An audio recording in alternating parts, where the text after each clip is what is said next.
Autopsy doctors have read it. What was the biggest revelation you had to a person's death after you carried out the procedure? 1. Assisted with a postmortem when I was a student. Female patient died in her 40s. Her medical history had extensive complaints of abdominal pains. One doctor even referred to her as a hypochondriac and others commented on apparent anxiety. Opened her abdomen and she had extensive scar tissue. She was absolutely massacred inside from endometriosis. She suffered for decades and never got referred for a laparoscopy. She didn't have fucking anxiety. She had a medical condition.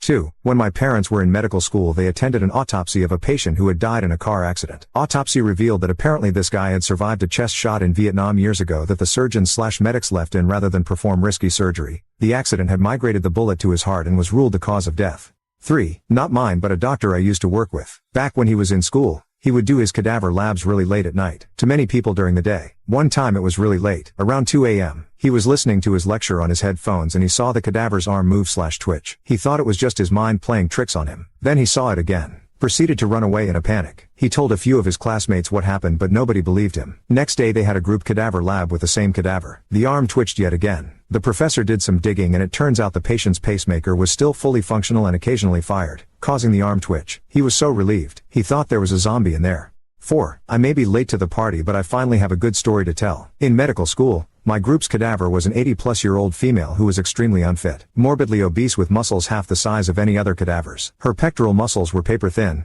To get some reference, we figured she was bedridden during her last few months, which would somewhat explain these findings. When we started our neurology unit and began to dissect the infratemporal fossa, I discovered a small metal pellet under the skin behind her right ear. My tank mates and I went on to find dozens of these metal pellets strewn around her head's anatomy, with some lodged into the cranium and others in the bones of her face. We contacted her living relatives to get some clarification and they ended up revealing that when this lady and her brother were children, they said she was 8 years old. They were playing with an old decorative rifle that the family had mounted above the fireplace. Long story short, the brother accidentally discharged the rifle into the girl's face. The aftermath was this lady was blind and wheelchair bound for the rest of her life, and the pellets weren't all removed. It was an interested dissection with that information from then on, but a sobering moment in reminding our class that our cadavers are humans with their own struggles and rich lives. If you're considering donating your body to science, please know that we don't take the responsibility lightly and $1 million thanks aren't enough. 5. My friend once cremated a lady and when they pulled the table out there were 3 sets of forceps sitting there. Most likely she died in surgery but I always thought it was crazy those were left in and whatever metal they're made of clearly has a higher melting point than cremation temps.